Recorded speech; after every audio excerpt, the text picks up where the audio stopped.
तर त्याच्या डोळ्यांकडे होती. तो डोळा काढणार हे योग्याला कळालं आणि मग योगी म्हणतोय कागा सबत न खयो चुन चुन खाओ मास दोन नामत खयो मोरे मोहे पिया मिलन की आस. मला त्या पांडुरंग परमात्म्याला भेटायचंय आणि सामर्थ्य काय महाराज सांगू तुम्हाला.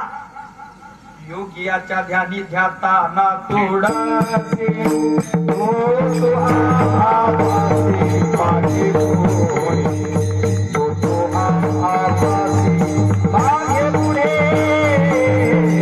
तो आभासी मागे पुढे योगी आया राजा तो आभासी मागे पुढे तो आभासी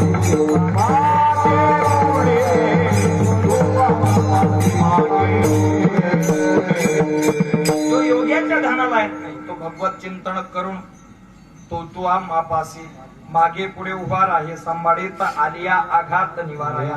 हे सामर्थ्य कशाचं भगवत चिंतनाचं. आणि त्या भगवत चिंतनापासून काय होतं तर मग हा जीव शिवाची प्राप्ती करून घेतो. हे भगवत चिंतनाचा महिमान आहे आणि याची